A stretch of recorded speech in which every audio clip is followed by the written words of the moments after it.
This story is so good they made it into a movie. George Martin was such a good boxer, it's actually hard to believe, in a story that's almost impossible to believe. And now, at 63 years old, George the Hammer Martin is fighting again.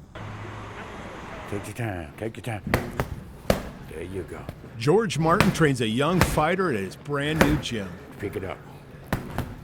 There you go. 63 is pretty old to start a new business. I like to throw that jab right there. And George Martin has spent most of his boxing career under the radar. Nevertheless, he is the greatest boxer you have never heard of. His story's so incredible, there's a movie all about it. It starts with these two men, George Martin and Andy Dixon. They grew up together in Crossville, Tennessee. It was unconventional. From reform school to the infamous Tennessee State Prison, the walls, where George Martin, serving 40 years for a home burglary, begins boxing, where George started knocking out everybody. So many he lost count. I couldn't even tell you. I was taking the ass, they were lining up. Self-taught, Martin watched video of old fights and copied successful boxers. And with no worldly distractions, his fitness was unrivaled. But my biggest thing was I was running 27 miles, 1,000 jumper jack, 1,000 toe touch, 1,000 sit-ups.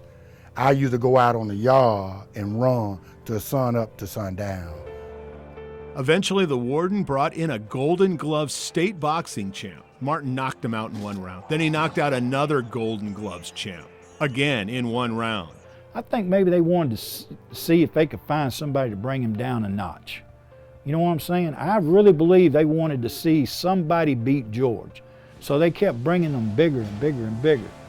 And no matter what they brought, he handled it.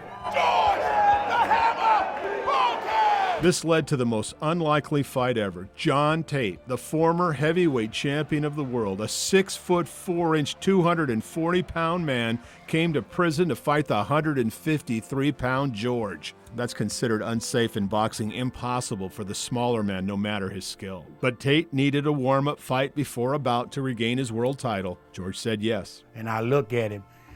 In the way I was, in the way I got there, it had me hesitated because one of his leg was bigger than me across here. And I looked and I said, I don't know, you know.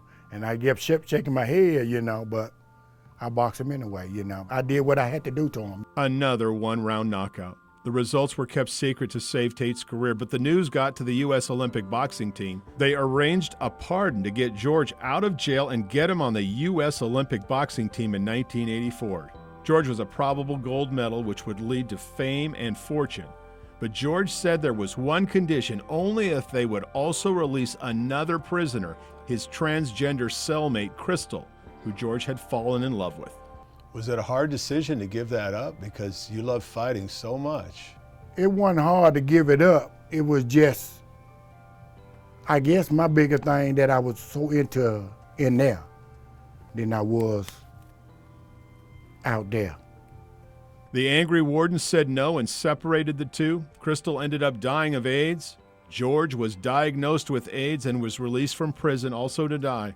Years later, Andy Dixon told the story to filmmaker Angela Shelton, who decided to make a movie about the boxer who gave up fame and fortune for love. All they needed was a death certificate. What they found was George, living in Nashville, married 20 years with 5 children, and a long career in sanitation. He was misdiagnosed. He had hepatitis C, not AIDS. Throw a jam, boom. We need stories like this to remind us it ain't all about the money, it ain't all about the fame. Sometimes you have to make a stand for what's in your heart. There you go, that's what you want to do. If you'd like to watch the fight or you want to watch the movie, we're going to put a link on our website where you can do all that. I'm Dennis Ferrier, Fox 17 News, your Code Red station.